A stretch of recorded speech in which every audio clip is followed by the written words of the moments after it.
Good evening, all faithful saints, and we just are so happy that you're with us on spiritual principles of recovery tonight. So let's praise the Lord for a minute here.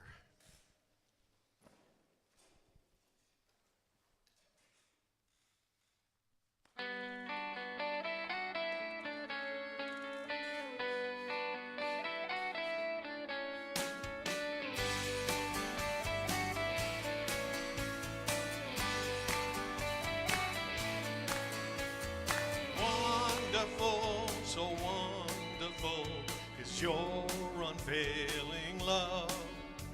Your cross has spoken mercy over me. No eye has seen, no ear has heard, no heart could fully know how glorious, how beautiful you are.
Here tonight. Welcome to Spiritual Principles of Recovery. Let's go ahead and open it up with the Serenity Prayer. God, grant me the serenity to accept the things I cannot change, the courage to change the things I can, and the wisdom to know the difference. Man, that's awesome, isn't it? God is so good in so many different ways. So tonight, what I wanted to talk about is, how about this? What's in the bucket is in the well. Right? Anybody ever heard that one before? Really? I'm surprised you have not. That's an old recovery term. At any rate, and it has a lot of variants, but it's also very much of a spiritual term too. In other words, what you got going on inside is going to come on out the outside. Anybody ever thought they had it all together and it ended up being kind of like, oops, I kind of said some things I probably shouldn't said. Maybe I dropped a certain bomb. Maybe I didn't exactly act the way. I remember there was a comedian years ago who would talk about, he worked at a church, right? And he said he would have to call different people, and he'd be like, he'd ring the phone at, somebody's house about 8 o'clock in the morning, and they're like, "What do you want? Who are you? What you want? Man, I'm going to tell you, don't come up in here," right? And he'd say, "Hey, Sister Teresa, how you doing?" "Oh, God bless, hallelujah." Right? And I mean, I'm sure that I've been that way too. I remember one time I was not acting the way I should have been with my wife, and my godmother called, and she said, "Your godmother's on the phone." At least had enough sense to say she's heard me before. It's not the first time. But at any rate, the point is, a lot of times we say things, we do things that are really a part of who we are, but we don't act like it, right? And some of that's good. Don't get me wrong. I am a believer in sometimes faking it till you make it, right? In other words, I'm going to continue to try to live the best way I can until I begin to live the best way I can. And that's a real part of it. But at any rate, one of the things is that I thought about when I heard that, because it was like just the other day I was in a meeting the other morning, and that's when I heard that term, and I hadn't heard it in years, and Holy Spirit was like, "That's the one." And that's really how I get most of the topics. It's kind of funny. And I enjoy it because I'm like, I got no idea where you're going with that one, but I'm here for the ride. Let's see where we go on that one. And that's the fun part. So here's the question. So what is your well, right? What's in your well? In other words, what do I got hidden in my heart, right? And so one of the things that we know, that how sick are we? We're only as sick as what? Is our deepest, darkest secrets, right? So what is that? That's in our well, see? And so a lot of times we will say things to help continue to hide those things within our hearts and in our souls. So for most of us, it's not real healthy what's down in our well when we first came in, right? When I first decided to change my life, let's just say I had a lot of baggage. I'm probably not the only one that had a bunch of baggage, right? When you first came in to recovery. And usually for me, and what I see with a lot of people, it's usually what's in my well is full of shame, remorse, and fear, right? So those are, what are they called? Those are the motivators, see? So the way I act, the things I say, come out of those motivators. See, if we're in fear, then we're going to make sure we're going to be very careful on what we say sometimes, because we're afraid somebody may use it against us, right? And then if we're living in shame, shame's easy, dude. I mean, I didn't want you to really know who I was, so I would tell you maybe some things that I really wasn't. Y'all know what I'm saying there? So one of the things that I thought about was, man, I was so motivated by shame based on my past that I didn't really want you to know who I was. If you knew the real me, you just wouldn't like me, right? And the truth is that if you really got to know me and got past that stuff, you'd find out I was okay. And that's what I find with most of you guys, that you're really okay. But man, the real kicker, thank you, sweetheart. There we go. And so we have to realize that a lot of us also deal in remorse. What is remorse? What really is remorse? Remorse is what? Regret, right? That's the best word to use for that, is regret.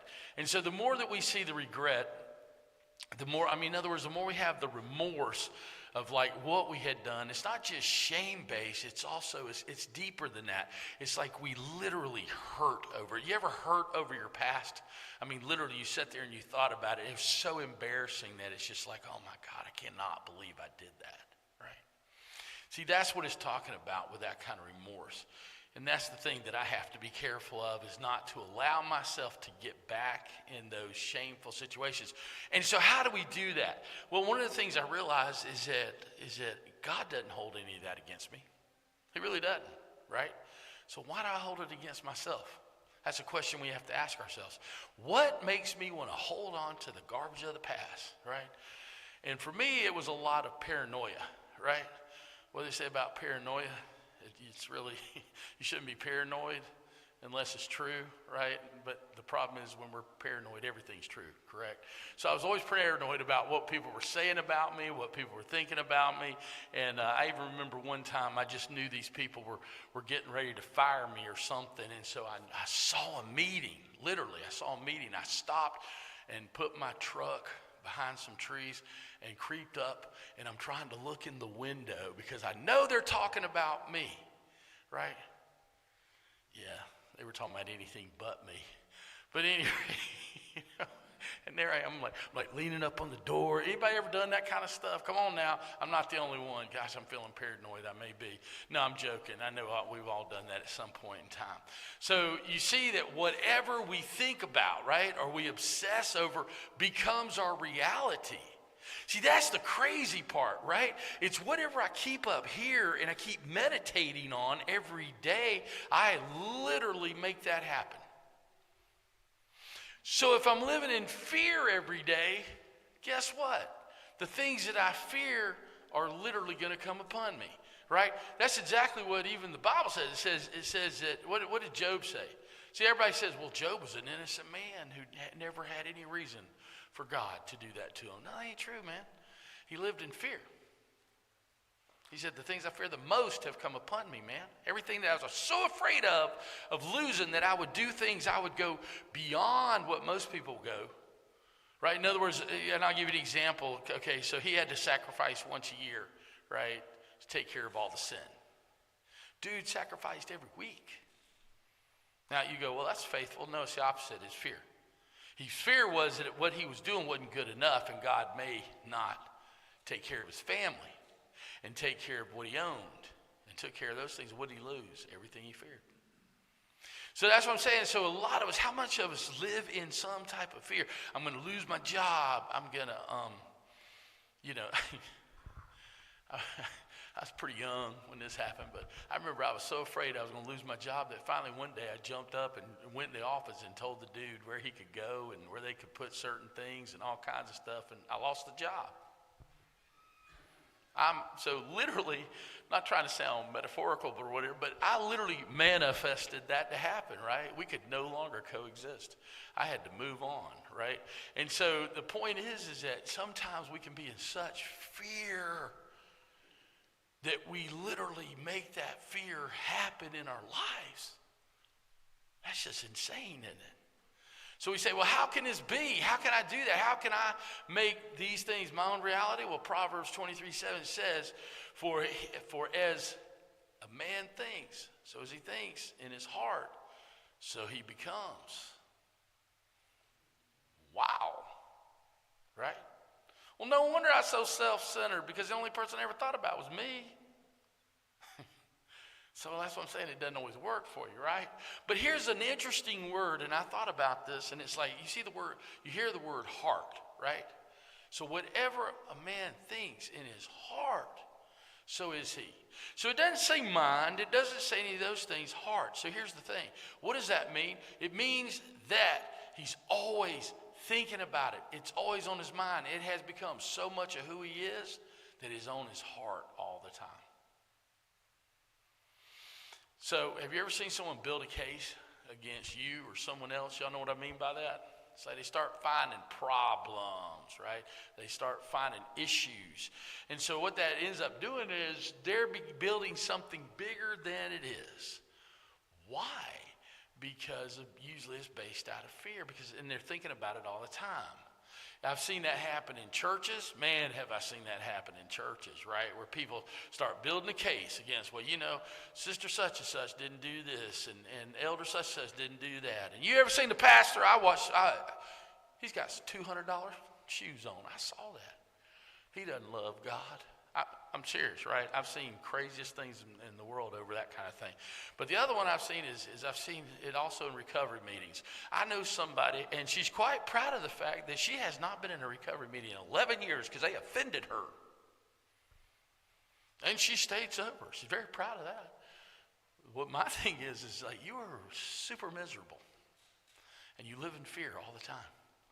Where's your happy, joyous, being free? It's not in any of that, right? And so one of the things that I also realized was that How many times have you seen someone build a case even where they work? Right?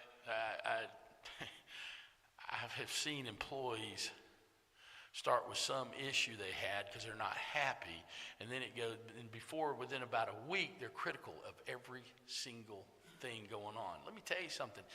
If you're talking about your situation all the time, you're building a case, and you better learn to let it go.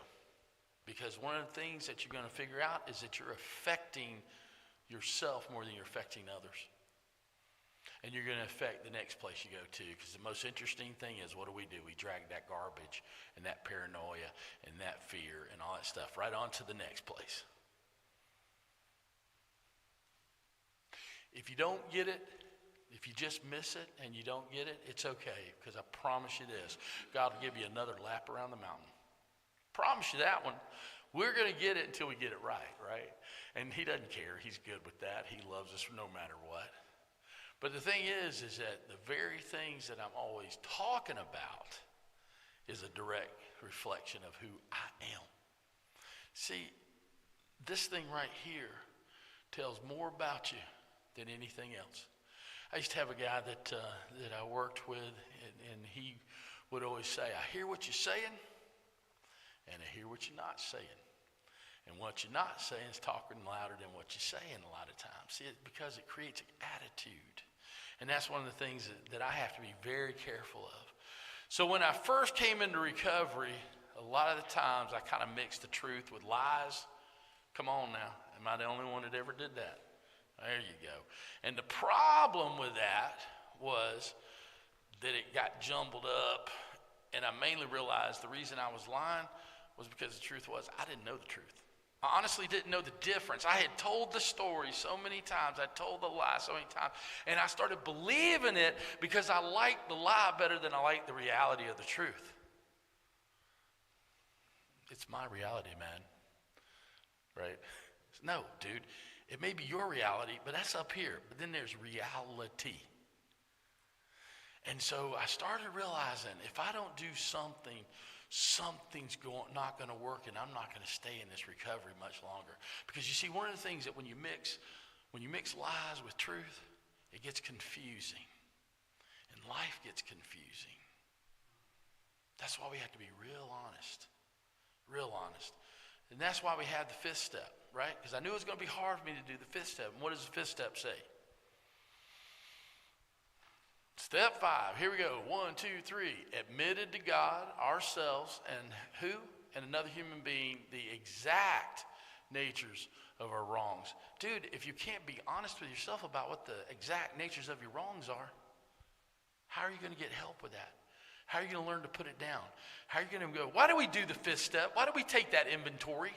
So that we're not holding on to it any longer. So it's not sitting up here in our head any longer. We literally get it out, and it has no more control over our lives. But if you keep lying to yourself, you'll never get there.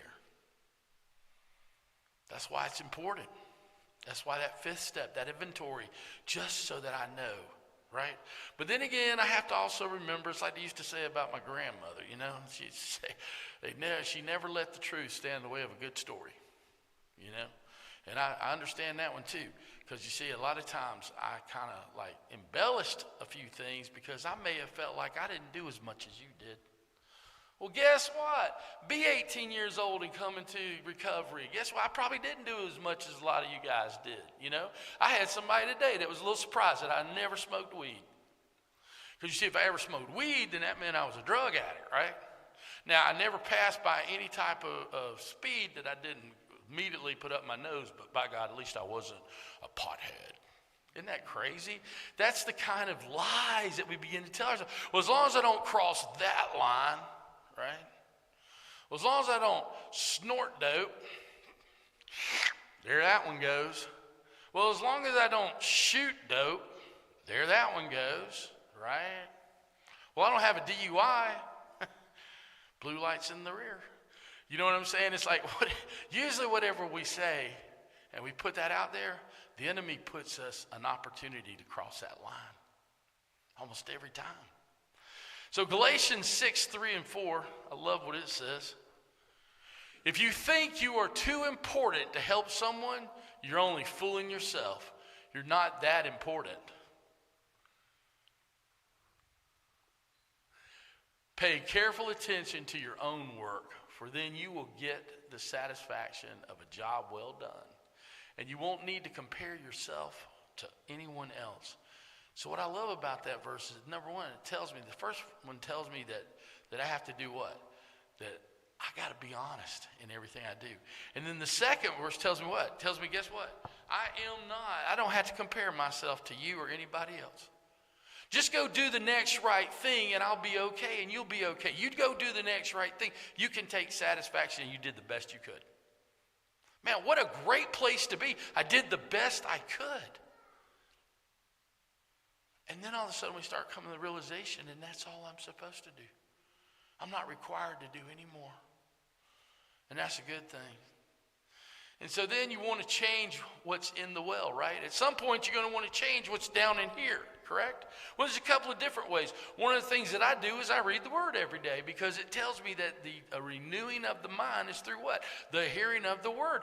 And you guys have heard me say this many times, but I actually read it out loud, because I want to hear it. I take it for granted, right? I don't think Holy Spirit mixed up some words on the way out and went, yeah, this sounds cool. I believe exactly what I hear. So the first thing you have to do to begin to change what's in the well is start changing what's coming out of your mouth. Well, how do we know that? You control more of your destiny with your mouth than you would ever think. Luke 6:45 tells us this. And it says, a good person produces good things from the treasury of a good heart. So that's good stuff coming from the heart.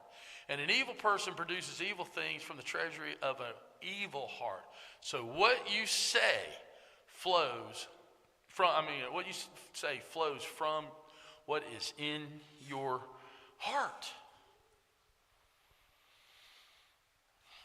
One of the best things that I've learned is, if you, as an employer, you want to hire somebody, throw something out there for them to talk about. People talk long enough, you find out who they are, right? And all of a sudden, you start hearing their heart. Can't tell you how many times that I've heard people talk about what they want to do, how they want to be there for God.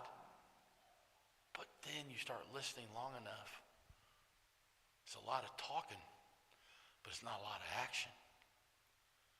See, as your heart changes, your actions change. You start going, this is exciting. My life's changing. How can I help other people? What can I do, right? And all of a sudden, next thing you know, you're trying to sponsor somebody.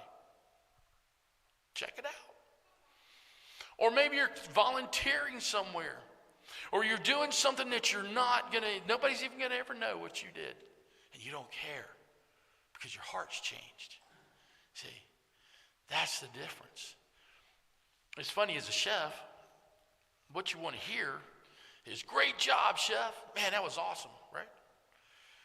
And the initial reaction is, thank you. I'm glad it. So what I started doing years ago, when someone would come up, chef, that was a great job, I said, I'd let my staff know they do an awesome job, even if I did it. Why? Because I'm just that humble. No, I'm joking. It's because I did not want to take on something that really was a team effort, right? And that's how we begin. And what's fun is to say that. Well, let my staff know. I appreciate you letting me know. So God begins to say, hey, there is so much more to this. I had a sponsee years ago. His name's Alan. And he doesn't mind me using his name in this situation. And so he said, hey, would you sponsor me? I said, sure, why not? Why do you want me to sponsor you? Because you know God. And God seems to know you. Okay, good place to start, right? Well, great, let's have lunch. So we did. And we went downtown to I call it the old person's place, the Colonnade, right? But food's good, by the way. So anyway, we're sitting in the Colonnade. And so I said, well, how's it going? He said, man, my life sucks so bad, and used a few other words, that I just feel like I just want to just die. And I jumped up from the table and pulled the chair back. What are you doing? Well, you said you want to die, man. I'm giving you room right here. Here's where you can go, right? You can die right here. He says, oh, man, I just was saying that. I said, oh. You see, life and death is in your tongue. And whatever you say over yourself is eventually going to happen. Really? Yeah. Man, that's incredible. Whew. And so we begin to talk about that. We begin to work on that. And what's interesting is, I've been sponsoring him for the last 30 years. He has reached out. He has a ministry now that he's reached out. He's spoken at SPOR a couple of times, and he has reached out to over 500,000 people. And you know what he talks about? Life and death's in the power of the tongue. See? So he speaks life over people's lives. You want to get some prayer for healing? Man, he's on it. You understand what I'm saying? And his life has totally changed. Your life can begin to change just by what you say. Change the well, change the water, change what you say. So early in my recovery, I went to a lot of meetings, right? And I heard a lot of ways to live my life better. And I know they don't do this anymore. I kid you not. Those old folks back there, they were around the same time. They can tell you it's true. They used to tell us, if you have less than 30 days, go ahead and let us know what your name is. And that's about what you have to say. And so after that, you don't need to say anything else. So I followed those directions. And I started hearing a bunch of good stuff. And I started repeating it, right? There's a reason why we're a bunch of parrots. Y'all do know that, right? When we go to meetings, we're just kind of parrots, right? Have you ever heard, how many times you heard some of you thought, boy, that's really good stuff, and then you hear it 6 other meetings, right? You go, oh, that must be just part of it. And it is. And the thing is that I started repeating it. I started parroting it to the point, even though I didn't believe it in my own heart, it became a part of who I was. What a change that is. And so we started to, I actually started to read the book and with my sponsor started reading the book with me, and dadgum, if what we started doing was talking about it. I started talking about life. And guess what the one thing is I stopped talking about? War stories. Any of y'all ever heard a war story? I'll just put it that way. Yeah. Let me tell you something about war stories. That right there will take you out when you're young. When you're young, definitely, it will take you out faster than about anything else, you know. And I was just sitting there and I was thinking about that because you see, it's a lot of times we may not have done, as I said before, what you did. But by God, we can act like we did, right?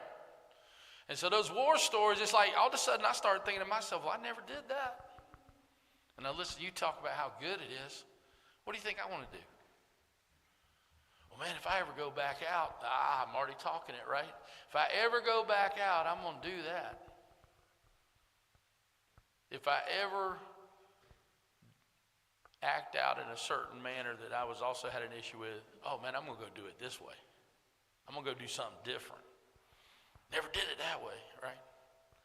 That's why I'm telling you, one of the things is if you don't believe the words of your mouth can make a difference, I can't tell you. When I worked in rehabs, I can't tell you how many times that especially adolescents would go back out. We'd find them 5 years later, and they were so much farther than they were because they went out and tried everything that somebody else told them about. So the words that we speak over each other, they have power in them too, right? And so here's the thing, the better, the deeper, the stronger your well is, the change in your well, you'll create a difference in other people's lives. Makes such a difference. So we started talking about recovery, right? And we started talking about what a difference it could make in our lives. And it started making a difference in my life. I remember the first time I woke up and I wasn't thinking about drinking. It was like, I remember like half the day went by and I was like, man, I hadn't even thought about drinking today. That's crazy. And I called somebody, not on a cell phone. We didn't have those, right? So I sent some smoke signals up for someone to call me, and they were like, it was like, so I'm talking to my sponsor, and I'm going, you're never going to believe this, Bobby. I went almost a half a day without thinking about drinking. He said, man, that's awesome. That's fantastic. Now he's building me up with the words of his mouth. You do understand the most natural thing for you to do in the first year is to go drink. Yeah, that's what you tell me. So you are a miracle today. You're a miracle today. If you could just make it till tomorrow, which you can, you're a miracle. See, that's what I'm saying. What comes out of your mouth, what comes out of your heart, what comes out of your well will directly affect a lot of people. You have no clue what you're saying. Man, how many times have you walked into the store with your head down, walking right over to get coffee or whatever, when you could have held the door and said, good morning. Good morning. You don't know what a difference that may make in somebody's life. Because one of the things you're also saying is, good morning. I'm feeling that right here in my heart. It's a good morning. Life begins to change when we get there. But what the word says is so interesting about that. Proverbs 18:21. The tongue can bring death or life. Those who love to talk will reap the consequences. So sometimes, what's the best thing you can do? Shut up. Right? Here, you know what's funny? I love this. The Proverbs are so awesome. I mean, if you could only be given one book of wisdom in your entire life, right? The best self-help book is Proverbs, okay? But it says in there, I love this, it's like, and this is for anybody who ever feels stupid or something, or like they may not know the answer or something like that. You know what it says? It says that a quiet man is perceived as a wise man. You can fake it, dude. Just shut up. Interesting. Right? That's what I'm saying. Sometimes we over-talk. And we show our hand, we show our heart, and it's not really where we want to be. So what do we have to do? We have to stay humble, right? So what is that? So what does the word say about that? It says that pride goes before you take the fall. You know why most people take the fall? Let me ask you this. All right, because I know none of y'all ever been there, but at the police station, what does the detective get somebody to do? Talk. Why? Because they always tell on themselves. See, that's pride. Pride is when I'm trying to convince you that what's in here is different than what is the reality. So if you speak with humility, you'll begin to think that way too. And that's important. You got to think with humility. Well, what does that mean? It means that I got to stop thinking that I'm the greatest thing that ever walked on the earth. I got to stop thinking that without me, you can't do this. Oh my gosh, man. Years and years and years ago, I didn't have sponsees. I took hostages, right? And I had them living in my house because, you see, I had this Messiah complex, and I was the only one that could help them. Woo! Guess what happened with most of them? They went back out. I couldn't save them. Wow. That's crazy. Almost lost my family. Almost lost everything. Because when you get to the point where you run in a halfway house in your house and you ain't even getting paid for it, you know what that is? Stupid. Okay? Just straight up stupid. And I was the bozo doing it, right? So point is that I had to start realizing, man, I am only as good as God gives me the ability to work in your life or whoever's life or my life, right? And so the other thing that I started having to start confessing or saying was that I started realizing that I was literally just another bozo on the bus. And what relief that was, because what that means is I'm not terminally unique. I'm not so different that I can't get help. Every single thing I ever experienced in this life, somebody else experienced it too.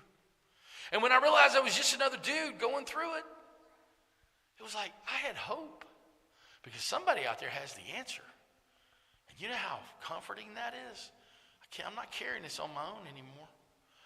But it also meant that I was able to begin to admit that I'm wrong.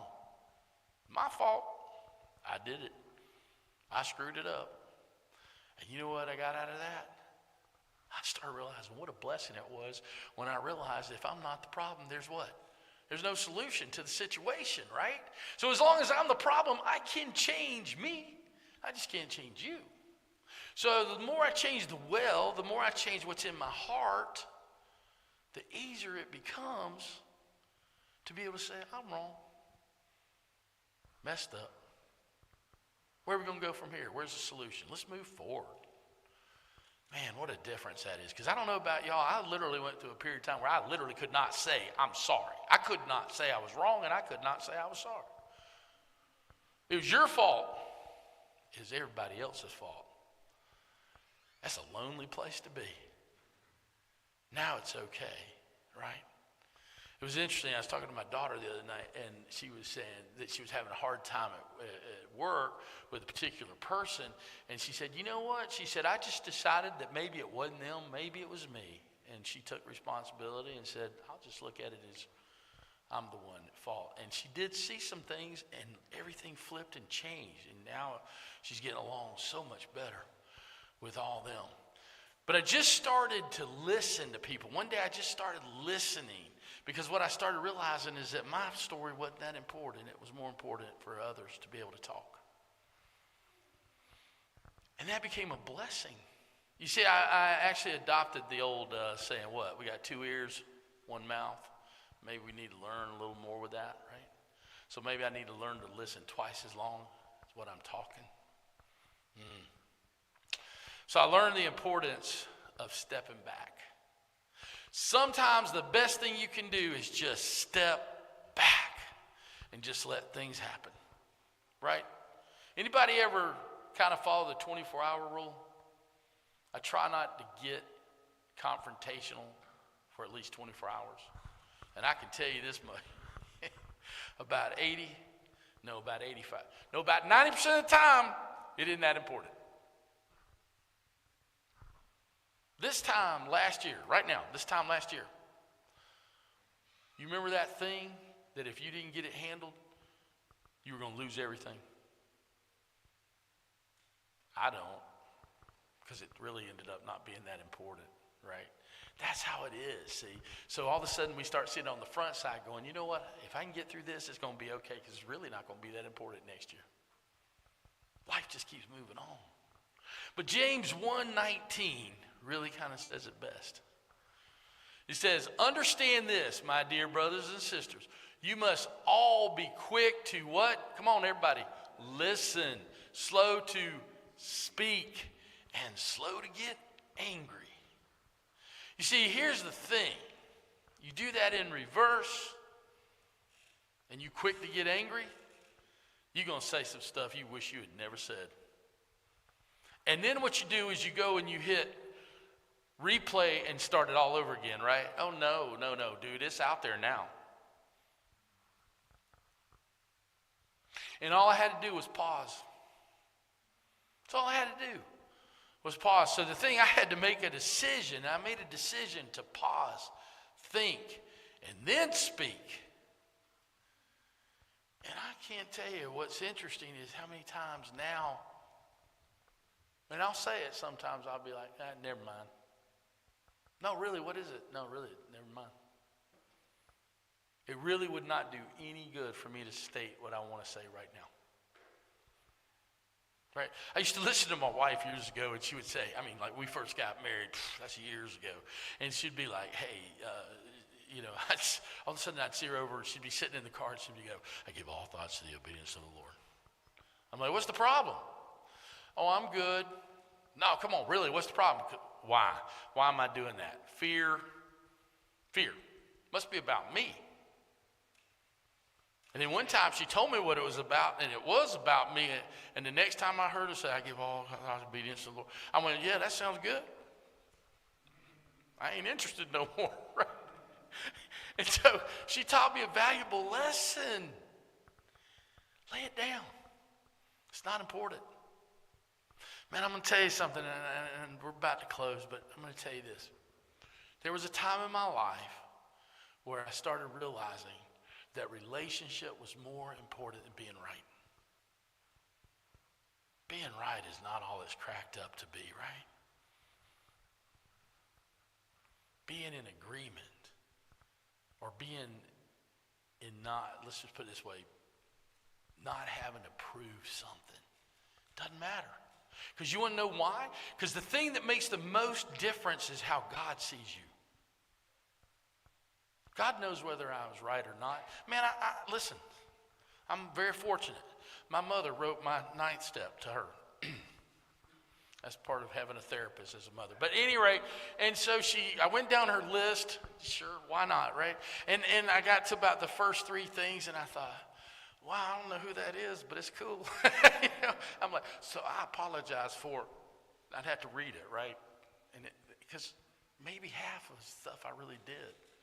The other half I didn't care.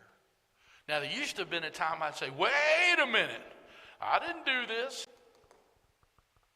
But it didn't matter. Didn't care. She thought I did. That's good enough for me. You see, when we're willing to sit there and go, I apologize. Would you forgive me? And would you hold me accountable in the future if I do that again? Wow, you just empowered that person. You just gave them authority to speak into your life instead of holding a resentment against your life. So what's really in our hearts? What's in our well? Yeah, it's usually fear, offense, and resentment. See, that's man's thoughts. But then we get into what is God's thoughts. And it's real important for us to know how God sees us, who we are, and who we are in Him. And I sit there and I think about it. He says that I'm an upstanding human being, that I am loved and I'm lovable. And that He'll never leave me, which means that I'm never forgotten. I'm never abandoned because I'm worth being there for. You're worth being there for. You got to see yourself that way. You got to be understanding of who you really are, not what you were told you are. If we really are a new creation in Him, live it. Live it. Don't live in the past. And now that's Papa God's thinking, right? That's the way He thinks about us. So here's the deal. I'm going to be who He says I am, and that's what I'm going to stand on. And I'm going to repeat it and believe it so strongly that it becomes a part of who I am, right? And then one of the things that we're told in recovery is that we have to have a complete psychic change. What is that? That's a completely different way of thinking. It's entering into a new relationship with God Himself. Isn't that amazing? It was a proven fact that we would never get through our addiction until we completely changed the way we think about everything. Everything. What a difference that is. So here it is. Begin to use your mouth to your advantage. Speak positive over other people. Speak positive over yourself. You know why? Because eventually you'll start believing it. And then begin to listen to others. And as you listen to others, listen. Not just sit there. Have compassion for somebody else. There's the change. And when that change happens, then we begin to find ourselves happier. We begin to find ourselves with hope. You see, the word's pretty much clear on the fact that you lose your hope, you lose everything, right? You know? You begin to not see things. What happens is, how many people know isolation is about the worst thing that you can have, right? But here's the crazy thing. You know where we isolate? It's not in a room. It's not at a house. It's up here. And so if I sit in here and I'm the only one talking to me about my problems that I can't handle, that's kind of a messed up deal, right? Matter of fact, some folk would even say that's kind of a form of insanity. That I'm looking to me, who created the problem, to fix the problem. So it says, I begin to talk to you and I begin to talk to my network, and I talk to my sponsor, and I talk to my pastor, and I talk to those people, things change. And when they change, I don't isolate. I don't sit up here in my head anymore. Because I'm going to tell you the truth is I'd much rather sit with you than sit with me. And I used to say that because I was uncomfortable with me. It's not that. It's just nothing important that I have going on in my life that's so important that I have to somehow block you guys out. We need each other. Iron sharpens iron, man. It's a part of that learning to open up and be honest and not give the enemy any reason or any way or any weapon to use against me or against you. And all we got to do is just change the well. All right, I appreciate you guys listening to me this evening. Okay. Brad did a great job today, didn't he? In the beginning, absolutely. He did. So let's go ahead and who's the only one that can change the well in our life? Our Father, who art in heaven, hallowed be thy name. Thy kingdom come, thy will be done on earth as it is in heaven. Give us this day our daily bread, and forgive us our trespasses as we forgive those who trespass against us.